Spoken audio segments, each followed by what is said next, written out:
भगवत प्राप्त महापुरुषों के वचन। जो सच्चा भक्त होता है उसमें 6 गुण अपने आप दिखाई देते हैं।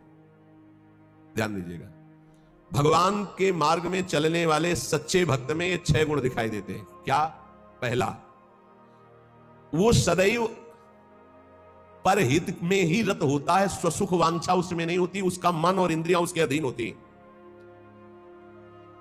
जिसका मन अधीन नहीं है वो महाठग है। ये हम महापुरुषों के वचन बोल रहे हैं। जिसका मन अधीन नहीं है वो महाठग है। दैवी संपत्ति को चुरा करके आसुरी संपत्ति को प्रकट करना इस मन रूपी महाठग का प्रभाव है। जिसका मन अधीन नहीं है वो आसुरी संपत्ति वाला है।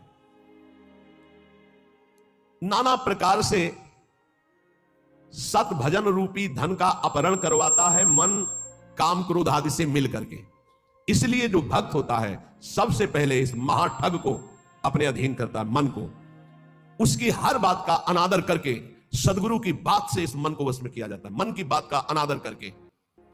और जो मन के अनुसार चलता है वो स्वयं महाठग अपने को ठगा करके ऐसे कार्य करता है जिससे पछताना पड़े। तो भक्त का पहला लक्षण है मन विजयी, स्वसुख वांछा का त्यागी, पहला लक्षण है इसमें जो वर्णन कर रहे हैं। दूसरा है भक्त मृत्यु विजयी होता है। मन विजयी, इंद्रिय विजयी, और दूसरा मृत्यु विजयी। वो हर समय सच्चिदानंद भगवान के चिंतन में इतना निमग्न रहता है कि उसके अंदर से मृत्यु का भय खत्म हो जाता है, मरने का भय खत्म हो जाता है। मन और इंद्रियां अधीन और मृत्यु के भय से मुक्त, भक्त का लक्षण। जिए काल बस ना परे, समुझ जाए शरण ते डरत ना काल डर, शुद्ध भक्त का लक्षण। तीसरा, सदैव गुरुदेव और भगवान के अनुकूल ही कार्य करने वाला, जिससे गुरुदेव की आज्ञा पालन और भगवान की प्रसन्नता हो, उसके अलावा कोई भी अन्य कार्य उस भक्त के द्वारा नहीं हो सकते। अर्थात तस्मात् शास्त्रम प्रमाणन्ते कार्याकार्यो व्यवस्थितौ। उसके आचरण साधुता के अनुकूल, गुरु के अनुकूल, शास्त्र के अनुकूल, भगवान के अनुकूल। श्री कृष्ण अनुकूलेन प्रतिकूलस्य वर्जनम, प्रतिकूलस्य वर्जन, प्रतिकूल को त्याग दिया, विसर्जनम पूर्ण रूप से त्याग दिया। पहला है मन और इंद्रियों को वश में करने वाला। अगर मन और इंद्रियों को वश में नहीं किया तो महाठग होगा, क्योंकि मन बहुत ठगी है। वो सारी देवी संपदा को चुरा कर आसुरी संपदा प्रकाशित करता है, इसलिए उसका स्वभाव ठगी हो जाएगा। जो मन और इंद्रियों को वश में नहीं कर, ठगी का मतलब पाखंड, बाहर से बड़ा और अंदर से पोला, अंदर से वही काम क्रोध लोभ मोह मद की प्रवृत्तियां, वही धन, वही भोग वासनाएं। बाना कुछ और है और आचरण कुछ और है। दूसरा है मृत्यु पर विजय प्राप्त की, मृत्यु के भय का नाश हो गया, वही भक्त है। पहला लक्षण शरणागति में आता है निर्भय, मृत्यु का भी भय खत्म हो गया है। तो जो साधक है वो चल रहा है, लेकिन वो मृत्यु से थोड़ी डरता है, वो तो चल रहा है प्रभु की तरफ। और जो प्रभु का भक्त हो चुका है उसके अंदर मृत्यु का भय कैसे होगा। तीसरा, भूल न दे कुमारक पाऊं, गुरु और इष्ट के प्रतिकूल आचरण बन ही नहीं सकता भक्त के द्वारा। वो सदैव गुरुदेव की आज्ञा और इष्ट देव की प्रसन्नता पर ध्यान रखकर कार्य करता है। चौथा, सदैव देखता रहता है कि मेरे गुरुदेव, मेरे इष्ट देव मुझे देख रहे हैं, मैं जो भी आचरण कर रहा हूं मेरे गुरुदेव देख रहे हैं, मेरे इष्ट देव देख रहे हैं। एक शिष्य बनने के लिए 2 लोग गए, गुरु ने दोनों को तरबूजे दिए, कहा एक तुम जाओ ऐसी जगह से अमनिया करो जहां कोई देख ना रहा हो, ऐसी जगह जाके काटो जहां कोई देख ना रहा हो। एक आए थोड़ी देर में काट के बैठ गए, बोले उसको भी आ जाने दो। शाम तक घुमा, लौट के ऐसे ही पूरा रख दिया। जिससे अमनिया किए हुए बैठे थे उनसे पूछा कि तुम बहुत जल्दी आ गए अमनिया करके, कहां? बोले प्रभु एक ऐसे एकांत स्थल में गया, आसपास देखा कोई नहीं था, चिड़िया भी नहीं थी, वहां से काट के ले आए। अच्छा, आप क्यों नहीं शाम तक घूमते रहे? बोले प्रभु मुझे कोई ऐसा स्थान नहीं दिखाई दिया जहां आप न हो। आपने कहा था कोई न हो, तो मुझे कोई ऐसा स्थान नहीं दिखाई दिया, क्योंकि अखंड मंडलाकारम व्याप्तम चराचरम, आप चराचर में व्याप्त मेरे गुरुदेव हैं, मेरे गुरुदेव देख रहे हैं। इसलिए आपने कहा था कोई ना देख रहा हो, तो प्रभु हर समय आप मुझे दिखाई दे रहे थे, इसलिए मैंने कहा। जो काट लिए थे उनसे कहा तुम तरबूज पाओ और निकल लो, तुम्हारी दीक्षा नहीं होगी। और जो नहीं काटे थे उनसे कहा तुम दीक्षा के अधिकारी हो। ये चौथा, जो हर समय ये देख रहा है कि मेरे गुरुदेव मुझे देख रहे हैं, मेरे इष्ट देव मुझे देख रहे हैं, मैं जो भी आचरण कर रहा हूं मेरे गुरुदेव देख रहे हैं। पांचवा, ये भक्त का लक्षण, अपने परिवार से तनिक भी मोह ना होना। भगवत, चाहे गृहस्थ हो चाहे विरक्त, भगवत भाव होना, मोह ना होना। मोह गए बिनु राम पद होई न दृढ़ अनुराग। भगवान की ही तरफ हर वृत्ति, सब में भगवत भाव, मोह किसी से नहीं। और छठवां, महान दुख विपत्ति को आदर पूर्वक मुस्कुरा कर सहना। समझ में आ रहा? ये है भक्त के लक्षण। महान दुख, जो गुरु भक्त होता है उसमें दया, नम्रता, साधुओं से प्रेम, दंभ शून्यता, असंगता, निष्कामता, तीव्र वैराग्य, शांति, एकांतवास, केवल भगवान से संबंध, ये 10 बातें जागृत हो जाती हैं जो ये गुरु की शरणागति लेकर के आराधना करता है। सज्जन, साधुजन, भक्तजन उसे ही कहते हैं जो किसी भी माता बहन में काम भाव न देखे, जो किसी से धन लेने की चाह न करे, जो दूसरे के दुख को देखकर स्वयं दुखी हो जाए, और जो हर समय ईश्वर को अपने सामने रखता है, उसे कहते हैं साधु। उसे साधु कहते हैं, चाहे वो गृहस्थ हो चाहे विरक्त हो। फिर किसी भी स्त्री की तरफ काम भाव न करना, दूसरे के धन लेने की भावना का त्याग करना, दूसरे को दुखी देखकर स्वयं दुखी हो जाना, और हर समय ईश्वर के सानिध्य का अनुभव करना। सर्वत्र भगवान है तो यहां भी भगवान है, सबके भगवान है तो मेरे भी भगवान है, सब समय भगवान है तो इस समय भी भगवान है, सबको देख रहे हैं तो मेरे को भी देख रहे हैं। श्री भगवान का अखंड स्मरण, सब में समता का व्यवहार, संतों में विशेष भाव, नम्रता और प्राणी मात्र में भगवत भाव, ये स्वाभाविक भक्त के अंदर आने लगते हैं। जो विषयों का संग्रह, भोगों का चिंतन, दूसरे शरीरों का आकर्षण भोग वासना से, और रुपया पैसा की प्रियता, वो महामूर्ख है, वो भगवान का भक्त नहीं हो सकता। महामूर्ख इसलिए कि मूर्ख उसे कहते हैं जो कबाड़ बटोरता है, बुद्धिमान उसे कहते हैं जो कीमती वस्तु लेता है। कीमती वस्तु हरि नाम में भगवान को छोड़कर कबाड़ बटोर रहा है। भेष बहुत अच्छे व्यापारी का है और कबाड़ बटोर रहा है। भेषधारी हरि के उर्साल है, भगवत ऋषि जी ने कहा। जब तुम्हारे सामने धर्म और भजन की बात आवे तो उसे कल के लिए मत टालिए, तुरंत उसे स्वीकार कीजिए। जब पाप की बात आवे तो तुरंत कल के लिए टाल दीजिए, उसको लंबा टाल दीजिए। शायद अभी बुद्धि ठीक नहीं है, उसको लंबा टाल दीजिए। लेकिन धर्म और भजन और सेवा की बात जब आवे तो उसे कल के लिए मत टालिए। अभी काल करे सो आज कर, आज करे सो आप पल की में प्रलय होएगी, बहुर करेगो कब। भोजन की चिंता का तनिक भी भाव भक्त के हृदय में नहीं होता, भोजन कहां मिलेगा। दूसरा, अर्थ की व्यवस्था से जीवन यापन करने का स्वभाव भक्त का नहीं होता। तीसरा, भयानक रोग आने पर मस्ती में कोई फर्क ना पड़े। चौथा, कोई भी संग ना दे तो भी असंग भाव में नित्य मगन रहे। ये भक्तों के लक्षण वर्णन हो रहे हैं। भोजन की चिंता का त्याग, धन की व्यवस्था से जीने की भावना का त्याग, भारी रोग की स्थिति में मस्ती में कोई फर्क ना आवे, भक्त का लक्षण, और किसी के भी संग में उसकी कोई रुचि नहीं, असंगता का उसको सुख है। जब हम नए नए संत वेश में थे तो श्री स्वामी ओंकारानंद सरस्वती जी महाराज नजफगढ़, बहुत बड़े महापुरुष थे, उनके दर्शन करने गए तो उन्होंने कहा, अच्छा बेटा संत बन गए हो। पहले से वो कृपा करके घर जाया करते थे, बहुत से संत भगवान जाते थे, तो बहुत अच्छा बहुत अच्छा। देखो बेटा संतों का जीवन, आज उसे लिखा पाया है, हाँ वहां तो उन्होंने समझाया था तो समझ गए। जो संतों में लक्षण, तो वो श्वान के 10 लक्षण महान संतों में पाए जाते हैं, ये लिखी है इसमें बात। और वो बात हमको बचपन में बताई थी। इसीलिए जो आप लोग सुनते हैं सब संतों की झूठन है, महापुरुषों के अनुभव है, जो छाती का अनुभव सब मिलाकर तभी आपको जो कुछ भी वो तभी अनुभव में आता है। उन्होंने उनके श्रीमुख से, जो तो अभी तो बताएंगे, उनके श्रीमुख से बेटा बोले पहला लक्षण, एक बार मैं भिक्षा मांगने गया तो जिसके दरवाजे पे गया तो उसने कहा रुको, रुक गए। क्यों रुके? चल भाग यहां से। चल दिया। स्वामी जी रुको रुको रुको, आ जाओ। फिर गया, बोले 7 बार बेटा उसने दबकाया, 7 बार भगाया, 7 बार मैं वापस गया, 8वीं बार उसने भिक्षा दी। ठीक बोले कुत्ते का ऐसा ही स्वभाव, ऐसे करके रोटी डालो, डंडा मारो, फिर कुछ करो, फिर आ जाएगा। उसको माना अपमान का किंचन मात्र ध्यान नहीं रहता। ऐसे ही महान संतों का स्वभाव होता है। एक स्वभाव कि आप ऐसे करो, फिर तो एक बार देखेगा, फिर लौट के आएगा, फिर आप डंडा होगा, फिर दबका दो, फिर वो जय बार करोगे तय बार वापस। उसे माना अपमान का बोध नहीं होता। श्वान के ये 10 लक्षण महान संतों में पाए जाते हैं। वो अपनी भूख मिटाने के लिए माना अपमान का ध्यान नहीं करता भिक्षान्न के द्वारा। इसमें केवल इतना संकेत विस्तृत से उन्होंने बताया। दूसरा, बोले बेटा जब बंदर सर्प को पकड़ लेता है, तुमने देखा नहीं होगा, मैंने देखा, ऐसे वो फन पकड़ता है, पेड़ में ऐसे रगड़ता है, फिर कान में लगाता है, अगर वो सूंघ हुआ जरा सा फिर रगड़ता है उसको। बोले उसके मरने पर भी 100 बार रगड़ता है उसको।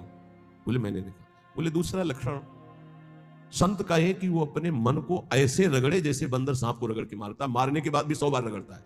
मरे हुए मन में ही भगवदानंद की उत्पत्ति होती है। पुराने संतों के जो वचन है वो बहुत गूढ़ होते हैं, उनका अर्थ पूरे जीवन भर निकलता रहता है। मन को जिसने मार लिया वही महात्मा, मन को जिसने चेला बना लिया वही जगत गुरु, मन को जिसने परमात्मा स्वरूप कर लिया वही जीवन मुक्त महापुरुष हो गया। सारा खेल इस मन के ऊपर है। तो कह रहे पहला कि भूख मिटाने के लिए माना अपमान का बोध न रखना, जो भी बताया। दूसरा, जैसे श्वान का कोई पर्सनल घर नहीं होता है, पर्सनल घर दरवाजे पे भी पड़ा रहता है। अच्छा, जहां मिला वहां पा लिया, दरवाजे पे पड़ा है। बोले जो भगवदा अनुरागी विरक्त होते हैं उनका निज ग्रह नहीं होता, वो भगवत ग्रह में वास करते हैं। भगवान जहां वास दे दिए, या भगवान के मंदिर या भगवान के धामों में, या फिर घर के अंदर नहीं वास करेंगे। ध्यान रखना, हमने देखा है कि बहुत से बड़े बड़े महात्मा जन आए, कभी घर में वास करने की बात नहीं। बाहर खपरेला था, उसके नीचे या स्कूल सामने था वहां, या किसी देवालय में, कभी घर में शयन करने की नहीं। वही जो हमारे महात्माओं की रहनी, उसी को भूला जाता है, इसलिए धोखा खा जाया जाता है। विरक्त होकर गृहस्थों की सैया पर शयन करोगे, अपने आप को संभाल पाओगे, सवाल ही नहीं उठता है। दूसरा बताया कि जैसे श्वान जमीन में शयन करता है, भूमि शयन वलकल वसन, ऐसे महापुरुषों का होता है। जैसे भगवान रखे वैसे जीवन यापन करते हैं, अपनापन कहीं नहीं है प्रभु के सिवा। तीसरा, भक्तों की निद्रा कैसी होती है? श्वान निद्रा तथैव च, बिल्कुल तस्मा शास्त्रम प्रमाणम। श्वान एकदम सावधान, ऐसी निद्रा, सदा सजग निद्रा में वो रहता है भक्त, सावधानी से। उसका ऐसा सोना नहीं होता कि कुछ कुंभकर्ण के अंश वाली नींद वाले होते हैं। कुंभकर्ण कैसी जगह जानते? उसके पेट में बड़े बड़े भाले ऐसे सब, हाथी की चिघाड़ कान में। जब भूख लगी, भोजन की खुशबू गई, तब कुछ असर आया उसको कि तो ऐसे ही जब 11-12 बजे भूख का, तब भले नींद खुले, नहीं तो ऐसे ऐसे महापुरुष हैं कि निद्रा समाधि स्थिति 10-10 बजे तक सोते हैं। हमें लगता है कि अगर परसेंट जोड़ा जाए तो 80% ऐसे सोते हैं। 20% होंगे पूरे देश में जो जगते होंगे 4 बजे 3 बजे और अपनी साधना भजन में, नहीं तो प्राय ऐसे 2 बजे तक मस्ती की और फिर सो गए, 11 बजे तक सो रहे, और भगवान सूर्य उनकी आयु, श्री, कीर्ति यह सबका अपहरण कर रहे हैं, उनको पता नहीं। भक्ति की निद्रा श्वान निद्रा तथैव च। और इसके बाद कब वो दरवाजे से चला गया पता नहीं चला। ऐसे सच्चे संतों को देखा है अपने, रात्रि में कब वो बिस्तर लेकर के निकल गए पता नहीं चला। प्राय सुबह जब उनको ओम नमो नारायण करने के लिए गए तो तख्ते खाली मिला है। कभी ये बता के नहीं कि मैं जा रहा हूं, कभी नहीं। कहां जा रहा हूं, कभी नहीं। आए और गए, जब उनको जाना उठे चल दी, जैसे श्वान कब चला गया, क्योंकि उनका कहीं आसक्ति नहीं, कहीं अपनापन नहीं। पांचवा, केवल अपने इष्ट देव का ही भरोसा रखना, अन्य का कहीं किंचन मात्र आश्रय न होना। जैसे श्वान भगवदीय भिक्षा से जीवित रहता है, भगवदीश, अब किसी को मन में डाल दिया, खा लिया, नहीं मिला तो पूरा दिन भूखा रह सकता है, रहते। स्वाद बुद्धि का त्याग करके तिरस्कार पूर्वक मिली हुई भिक्षा भगवदानंद को प्रकट करती है। कौन ऐसी भिक्षा पाना चाहेगा? वही जिसको भगवान चाहिए।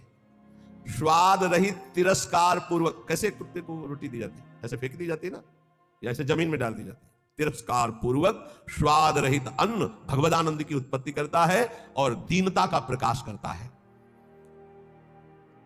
अगर कोई अपमानित करे और बार बार अपमानित करे तो भी उसके हृदय में उसके प्रति द्वेष ना होने पावे, ये श्वान वृत्ति से है। जब अवगुणी लोग तपस्वियों को, साधुओं को निंदा या अपमान या पिटाई करते हैं तो उनकी ओर पलट कर रोष भरी दृष्टि से कभी ना देखना। बहुत मारा तो रोते हुए चल दिया, बस लौट कर नहीं देखा। जैसे ये लक्षण संतों में पाए, और ये हमने स्पष्ट देखा। आपको ये तो लक्षण आज बता रहे हैं, तो कई बार बताया कि रास में हरगोविंद स्वामी के पांडाल में, यही भोगला के आगे बना हुआ है, संयोग वशात हम भी पीछे खड़े दर्शन कर, तो दिगंबर भगवदाकार स्वरूप रास ऐसे देख रहे थे, बड़ा ही हष्ट पुष्ट एकदम, और त्वचा एकदम, वो तपस्वी अलग ही दिखाई दे। पता नहीं क्या भगवान की लीला, एक पीछे से बूट पहने मारा एक लात ऐसे, वो आगे बस रास बिहारी को नेत्रों से ऐसे किया, मुड़ गए। 5-7 बार उसने दौड़ दौड़ के लात मारी, महाराज पीछे मुड़ के नहीं देखे, बलिहार है। किस कोट, अब कौन जाने कि किस कोट के अवधूत महापुरुष है, क्या अपना सर्वनाश कर डाला उसने। वो लौट करके नहीं देखे कि कौन मार रहा है, क्यों मार रहा है। और एक और खास वृत्ति श्वान में, वो ऐसे नहीं चलता, शरीर वैसे चलता है। बोले जो भक्त होता है उसकी ग्रीवा झुकी होगी और नेत्र केवल उतना ही दर्शन करेंगे जितने में पैर पड़ना है। ऐसे ऐसे नहीं चलता, ऐसे चलता है। ये सारे लक्षण उसमें आ जाते हैं। आदि ही श्री गुरुदेव शरण दृढ़ करि विश्वास संभारे, तापीछे प्रतीति नाम श्री धाम मनोहर धारे। सबसे पहले जो गुरुदेव की शरण होकर उनकी आज्ञा पर चल पड़ा और विश्वास जो गुरुदेव ने नाम दिया, मंत्र दिया उस पर, तो गदगद बानी पुलक तन नयन नीर मन पीर, नाम रटत ऐसी दशा होत मिलत यदुवीर। जब गुरुदेव की कृपा से, जो गुरुदेव प्रदत्त नाम में बड़ी महिमा है, जो ही नाम जब गुरुदेव के अनुसार होता है, मनमानी नहीं, मनमानी आचरण नहीं, तो बोले गदगद कंठ हो जाता है, आवाज नहीं निकलती सही ढंग से, नेत्रों से अश्रु बहने लगते हैं। जब नाम रटते हुए ऐसी दशा हो तो जान लो प्रभु के मिलने का समय आ गया है। नवधा दशधा परा रस रूपा भक्ति विचित्र, विविध भाव अनुराग सुख नामाधीन सुमित्र। गुरु जी ने जो नाम मंत्र दिया उसी से नवधा भक्ति पूर्ण हो जाएगी, दशधा प्रेम प्रकट हो जाएगी, परा सर्वत्र भगवत तत्व का बोध हो जाएगा और रस रूपा प्रियालाल की लीला में प्रवेश हो जाएगा। उसी से सब हो जाएगा। तुम पकड़ो गुरु जी की प्रदत्त जो नाम है, मंत्र है। विविध भाव अनुराग सुख नामाधीन सुमित्र, ऐ सुंदर मित्र मेरी सलाह मान ले।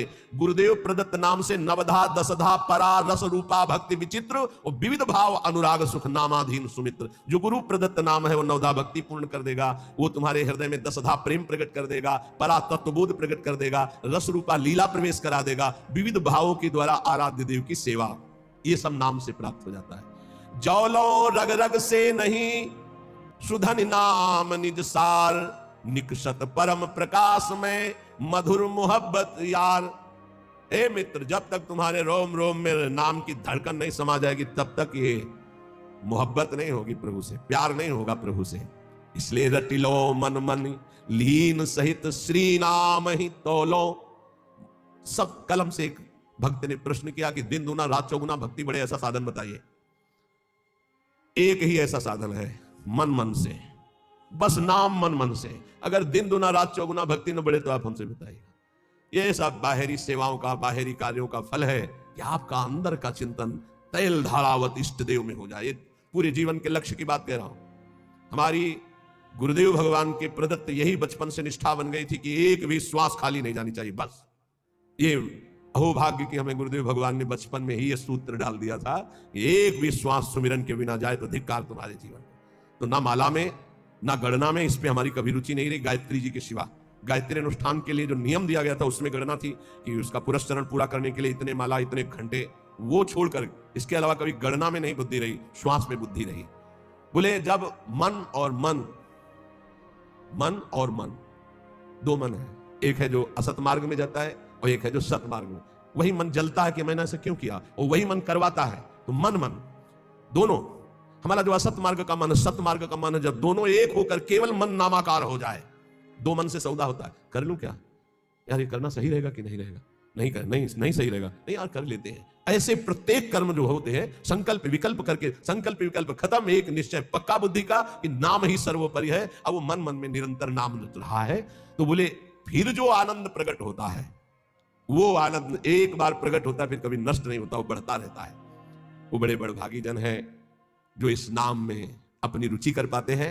पर जो अशुद्ध भोजन पाते हैं, चोरी करते हैं, मस्खरी करते हैं और पर नारी पर शरीर स्पर्श करते हैं काम भोग के लिए, और वो चाहते हैं कि हम भजन कर ले या भक्त रूप रख के निर्वाह कर ले, तो बोले वो पाखंड है, वो दम्भ है, नहीं भजन नहीं। फिर देख लेंगे जो अच्छा भोजन करना चाहते हैं, जो हंसी मस्खरी मजाक में समय व्यतीत करते हैं, जो पराई नारी पराये तन को काम भाव से स्पर्श करते हैं और चाहते हैं कि मैं दीदार करूं प्रभु का, भजन करूं प्रभु का, भक्त वेशधार, बोले दम है, वो पाखंड है। इसलिए इन बातों का सुधार हमारे जीवन में रहे। जवान का चटोरापन छोड़ दिया जाए। बहुत खा लिया यार, कितना खाओगे, आज ये कल वो कल, तुम्हारी इच्छा नहीं होनी चाहिए। इच्छा रहित भोजन करो। देखो ये बात बैठा लीजिए, बहुत जरूरी है। इच्छा रहित, इच्छा क्या है तुमसे खुद पूछा जाए तो तुम्हारे हृदय में ढूंढने पर इच्छा ना निकले। आज क्या बनना चाहिए, तो आपके हृदय में ही नहीं आना चाहिए कि क्या बनना चाहिए, ये नहीं होना चाहिए। तो ये चटूरापन गया, मस्खरी, हंसी मजाक है। नारायण हरि भजन में पाचन सुहात, विषय भोग, निद्रा, हंसी, जगत प्रीति, बहुबात। कुछ साधकों का स्वभाव होता है चुटकी लेना, मजाक करना, विनोद करना। हमें लगता है सुधार करना चाहिए। उदासीन गंभीर स्वभाव, किसी भी शरीर को काम भाव से स्पर्श न करें। देखो अलग अलग होता है, अंदर का भाव होता है, बच्चों को, बच्चियों को, या किसी भी शरीर को। अगर आपको शुद्ध भजन में चलना है तो एक, फिर हम वहीं आ गए मोबाइल में। कल एक बच्चा बहुत विकल होकर रो के सभा में कह रहा था ऐसे, उनका नाम जब करो बच्चा इससे ठीक हो जाए। बोले कुछ नहीं रह गया उपाय। उत्साह तुम्हारे ऊपर, बताएं तुम्हें क्यों उपाय नहीं रह गया? तुम गंदी बातें देखते हो ना मोबाइल में? बोले जी। गंदी क्रिया करते हो ना? जी। अगर आप, यहां तो शास्त्र में लिखा है स्पर्श मत कीजिए काम भाव से किसी भी शरीर को, चाहे पुरुष शरीर हो, चाहे स्त्री शरीर, चाहे बच्चा, किसी को भी। वैसे तो ऐसे क्यों स्पर्श करो किसी को? पर अगर कभी तो किसी को उठाने के लिए, गिराने के लिए क्यों स्पर्श करो काम भाव ऐसे? अगर आप मोबाइल रखते हो तो भैया बचना, बहुत खतरनाक है और बहुत अच्छा है, दोनों बात। अच्छा है कि सत्संग सुन के आप सुधार कर सकते हो। बुरा इतना है कि सबसे ज्यादा खतरनाक ये है, नवीन अवस्था में जिस प्रपंच से बचने के लिए हम एकांत सेवन करते हैं, उसी एकांत में सिटकिनी बंद करके, ये मोबाइल से जो आजकल देखने का गलत, ये बहुत बड़ा संस्कारहीनता पैदा करता है। ए भाई, अगर आपको कोई ज्यादा आवश्यक हो तो इतना बड़ा मोबाइल नहीं आता, वो 2000 वाला वो रखो, उसमें वो शीशा नहीं होता वो देखने वाला, जिसमें वो आप चित्र वित्र देख सके। हमें लगता है साधकों के लिए बढ़िया, और सुनने के लिए वो ऐसे इतने आते हैं गोले गोले से, उनमें ऐसे चिप लगा दो, अपना बोलते रहेंगे सत्संग। 350 घंटे का सत्संग कितना सुनोगे? 1 घंटे के सत्संग में भगवत प्राप्ति हो जाएगी अगर आचरण में उतार ले तो। उसको रखना जरूरी है? इतने बड़े बच्चे ज्यादा पसंद करते हैं उसको, नौजवान ज्यादा पसंद करते हैं। क्यों? थोड़ा उसमें इज्जत भी बनती है ना, वो बड़ा वाला। हमें लगता है बच्चों भाई हाथ जोड़ के प्रार्थना करते हैं, इस मोबाइल से बड़ा सद्गुण भी है और इससे बड़ा दुर्गुण, और ये दुर्गुण आ गया तो ब्रह्मा भी नहीं बचा सकते, क्योंकि रचा ही उन्होंने कलयुग में इसीलिए कि जल्दी कलयुग में भगवत प्राप्ति हो जाती है। तो उन्होंने विचार किया, जैसे जिस समय सृष्टि रची तो सनक सनंदन सनातन सनत कुमार प्रकट होते ही बोले बेटा सृष्टि कार्य, बोले हरि शरणम, लंगोटी भी नहीं लगाई, दिगंबरे निकल पड़े। ब्रह्मा जी ने दूसरी सृष्टि प्रकट की, मरीचाद ऋषि बोले पिताजी आज्ञा कीजिए, बोले सृष्टि रचना, बोले संभव नहीं, भजन। ब्रह्मा जी ने कहा कुछ और विचार करना पड़ेगा। तब अपने बाएं अंग से सत रूपा जी और दाहिने अंग से मनु जी, वहीं से परस्पर आकर्षण स्त्री पुरुष का। फिर जो तो ये रचना ऐसी रची है शरीरों की कि भजन में रुचि ना होकर सृष्टि की तरफ हमारी रुचि जाए। तो प्रार्थना है, यदि थोड़ा भी सतमार्ग में चलने की इच्छा हो, तो गृहस्थ हो या विरक्त हो, नौजवान हो या बूढ़े हो, ये जो इसमें लिखी है बात, इसको बचाने के लिए बहुत जरूरी है। इतना शासन अपने ऊपर कर लो, या तो कि मोबाइल से गलत चीज नहीं देखोगे। देखो जितने लोग यहां बैठे हो, हमें लगता है नहीं देखते होगे, और अगर कोई भूल से देखता हो तो आज कसम खाओ कि कभी गंदी बात मोबाइल से नहीं देखेंगे। और जिनके कान में सत्संग पड़े बाहर भी, तो मान लो कि तुम वृंदावन में बैठे हो, कसम खा रहे हो वृंदावन में कि आज से मैं मोबाइल से गंदी बात नहीं देखूंगा। हो गई बात। सब कोई जो नहीं, वैसे हमें 100% विश्वास है कि यहां जो बैठे काय को देखेंगे, लेकिन कुछ परसेंट ऐसा हो सकता है। आज से कसम है जितने यहां बैठे हैं, जो नहीं देखते हैं उनको राधे राधे प्रणाम, बढ़िया बात है, आप बहुत अच्छे हो। और जो देखते हैं, श्री जी जानती है, आज से कसम है उनको जो आज से गंदी बात देखें। जो बाहर सुने या तो सुने, यहीं से बंद कर देना, स्विच ऑफ कर देना अगर तुम्हारे कान में शब्द पड़े। और अगर सुन लिया पूरा तो तुम्हें भी कसम है तुम गंदी बात नहीं देखोगे मोबाइल में, जहां तक बाहर चली जाए बात। क्योंकि बहुत हमारे नवीन पीढ़ी को नाश करने के लिए ब्रह्मा जी के द्वारा ऐसी बुद्धि दे दी गई कि ऐसा यंत्र रचा गया। और बहुत धन्यवाद है मोबाइल रचना को कि विदेश में भी बैठे हुए वृंदावन में क्या सत्संग हो रहा है वो सुन रहे हैं। तो जड़ चेतन गुण दोष में विश्व कीन करतार, संत हंस गुण गाहे पे परिहरिवार विकार। जितना भजन करो भगवान को अर्पित कर दो, भगवान की बैंक में जमा कर दो। बहुत सावधानी से एक एक मिनट कर्म करो। संसार का सब कार्य करते हुए, अहरनिश नाम जप करते हुए दूसरों के सुख का ख्याल रखो, अपने सुख का ख्याल छोड़ दो। आलस्य प्रमाद ये बहुत बड़े शत्रु हैं मानव जीवन के। किसी काम में आलस्य मत करो। ना करने योग्य कार्य को बहुत लंबा टालो, करने योग्य कार्य को तत्काल करो। जब तक तुम्हारे ऊपर भयानक रोग और दुख नहीं आ जाता, तब तक मृत्यु से बचने का उपाय कर लो। नाम जप, अगर दुख आ चुका है तो फिर शरणागत हो जाओ अंदर से, तो भगवान भजन प्रारंभ करवा देंगे। कभी आमदनी की भावना भजन करने वाले में ना आने पावे, कितना आया अमुक प्रोग्राम के बाद, आमदनी की भावना ना आने पावे। कम बोलो, कम खाओ, कम सो, अधिक नाम जप करो, सत्संग करो, एकांतवास करो और अपने जीवन धन प्रभु का दृढ़ भरोसा रखो कि इसी जन्म में भगवत प्राप्ति हो जाएगी। शेष चर्चा आगे।